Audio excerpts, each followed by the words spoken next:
تو شہر کوفہ کا واقعہ،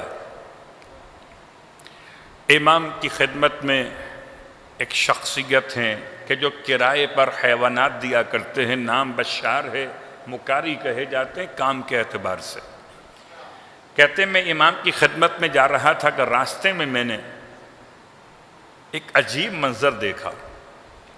منظر یہ دیکھا کہ ایک خاتون راستہ چلتے چلتے اچانک ڈس بیلنس ہوئی،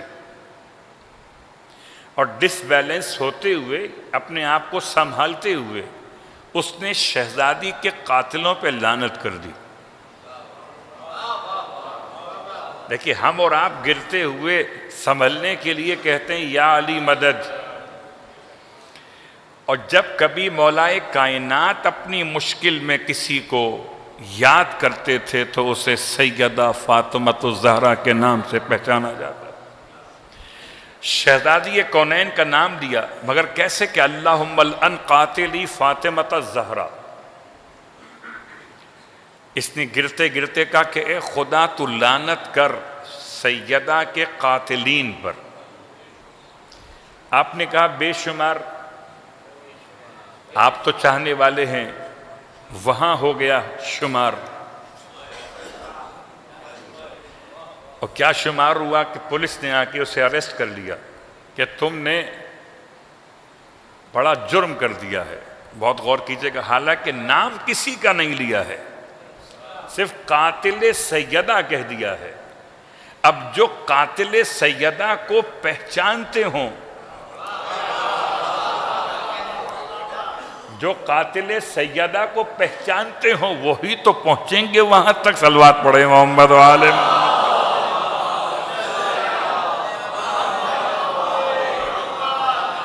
ورنہ سیدھا سیدھا پرچہ کٹتا ہے نام معلوم افراد کے خلاف۔ اگر معلوم نہ ہو کہ شہزادی کونین کے قاتل کون ہیں تو کیا کہیں گے؟ یہ نامعلوم افراد تھے۔ تو نامعلوم افراد کہنے میں کسی کا مسئلہ نہیں ہو سکتا۔ تو چونکہ اس نے جملہ کہا کہ اللہم العن قاتلی فاطمۃ الزہرا، اور یہ جملہ آپ یاد کر لیجئے، اپنی مشکلات میں ایک خادم ہونے کی حیثیت میں حقیر، طالب علم ہونے کی حیثیت میں سمجھتا ہوں کہ لعنت پڑھنے میں جو قبولیت دعا کا مرحلہ ہے وہ شاید زیادہ نزدیک تر ہے۔ کیوں؟ اس لیے کہ درود میں معرفت چاہیے اور لعنت میں صرف محبت چاہیے۔ تو معرفت تو ذرا مشکل کام ہے، محبت تو صلوات پڑھے محمد و آل محمد۔ معرفت چاہیے۔ اب اس نے جو پڑھا ہے، خاتون نے گرتے ہوئے اسے پولیس نے اریسٹ کر لیا اور اسے کھینچتے ہوئے، جیسے اسٹائل ہوتا ہے پولیس والوں کا، ویسے لے گئے۔ بشار کہتے ہیں میری آنکھوں سے آنسو جاری ہیں کہ کیا جرم ہے، کیا خطا ہے، اس نے کس کو برا کہہ دیا ہے، اس نے کون سا لاؤڈ اسپیکر پہ اعلان کر دیا ہے۔ بیچاری گرتے ہوئے سیدہ کو یاد کر رہی تھی۔ اللہ اکبر۔ یاد رکھیے گا،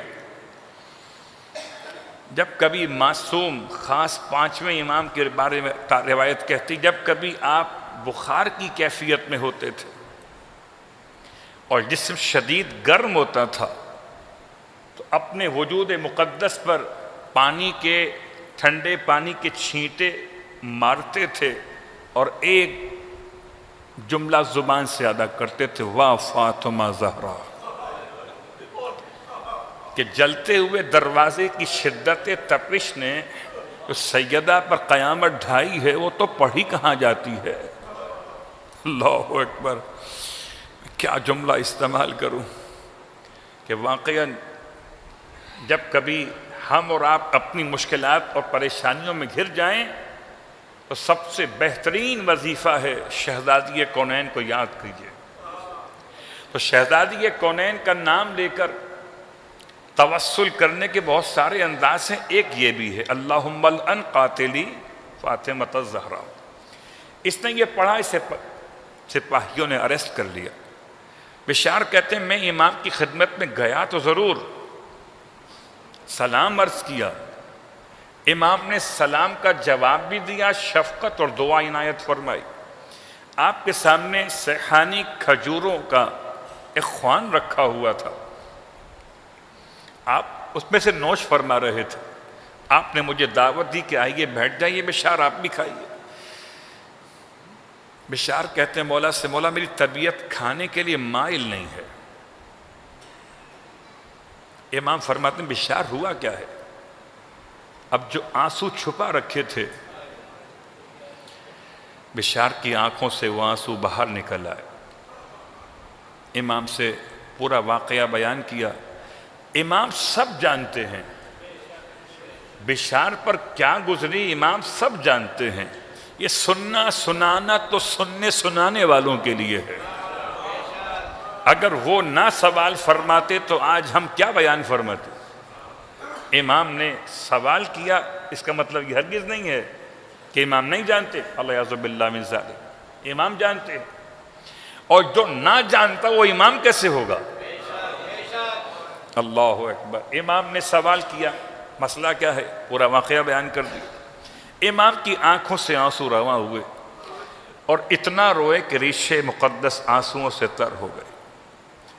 بشار کہتے ہیں امام نے میرا ہاتھ تھاما، فرمایا چلو بشار مسجد سہلہ چلتے۔ حالانکہ وہاں سے قریب مسجد کوفہ تھی، آپ مسجد کوفہ نہیں گئے، وہاں سے کچھ اور نزدیک شاید اور بھی مقامات قبولیت دعا تھے، ان میں سے کسی میں نہیں گئے۔ کل کی بات سے آج کی بات کو ملا رہا ہو، وہ کون سا سورہ ہے جو سیدہ کو اور امام زمان کو ملا کے پڑھا جا سکتا ہے؟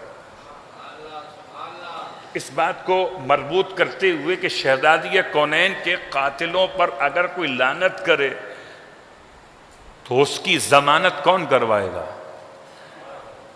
امام ہاتھ تھام کر بشار کا لائے ہیں مسجد سہلہ کے اندر، اور وسط مسجد میں امام نے دستے دعا بلند کیے نماز حاجت کے بعد، اور جیسی دستے دعا بلند کی امام تو دعا کر رہے تھے، بشار کہتے ہیں میں نے شور سنا مسجد کے دروازے کے باہر۔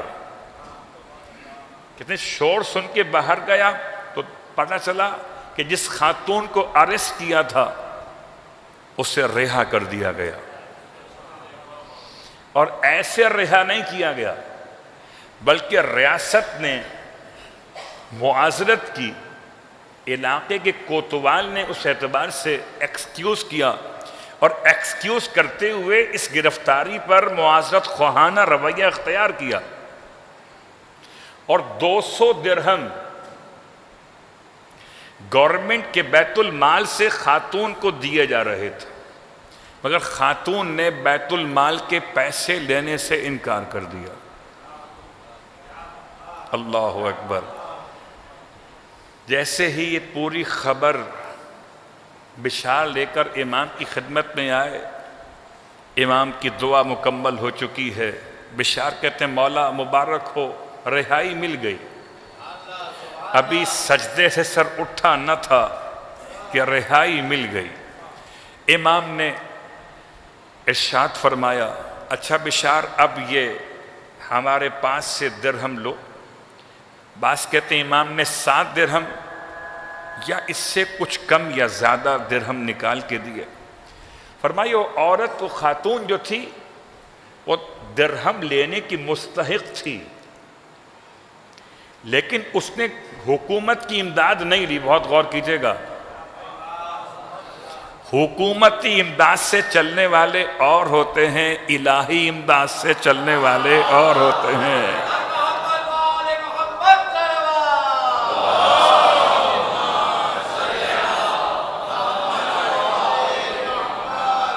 امام نے بشار کو روانہ کیا، بشار یہ درہم لے کے جاؤ اور جا کر اس خاتون کو کہنا کہ زمانے کا امام یعنی کہ امام صادق علیہ السلام تمہیں سلام کہتے ہیں۔ یہ بشار پیسے لے کے چلے، اس خاتون کے گھر پہنچے، اور خاتون کے گھر پہنچ کے جب کہا کہ اے مومنہ، اے کنیز خدا، تجھے زمانے کا امام سلام کہتا ہے، تو جو سیدہ کے قاتلوں سے براءت کرے اسے زمانے کا امام سلام کہتا ہے۔ اللہ اکبر۔ یہ جملہ سنا خاتون، یقین نہیں آیا، کہتے ہیں اس خاتون نے دوبارہ کا پھر کہنا، شاید میں نے سنا صحیح نہیں ہے، کہ امام زمان تمہیں سلام کہتے ہیں، کہ پھر دوبارہ کہنا، 3 دفعہ کہلوایا، غش کھا کے گر پڑی کہ زمانے کا امام مجھ کو سلام کہلواتا ہے۔ اللہ اکبر۔ پھر امام کی طرف سے دیے ہوئے درہم پیش کیے گئے، خاتون نے لینے سے انکار کیا، امام نے بھیجے ہیں۔ اللہ اکبر۔ امام کی طرف سے تبرک سمجھ قبول کیجئے۔ تو یہ اللہم الان قاتلی فاطمہ الزہرا کا اثر ہے کہ فرش عزا پر آنے والا تولا بھی رکھتا ہے اور تبرہ بھی رکھتا ہے۔ اگر تولا ہی رکھے تو خالی درود تو پڑھے گا، مگر دروازہ جلانے والوں سے انتقام کا جذبہ کیسے قائم کر سکے گا جب تک تبرہ مزاج میں؟ صلوات پڑھے محمد و آل محمد۔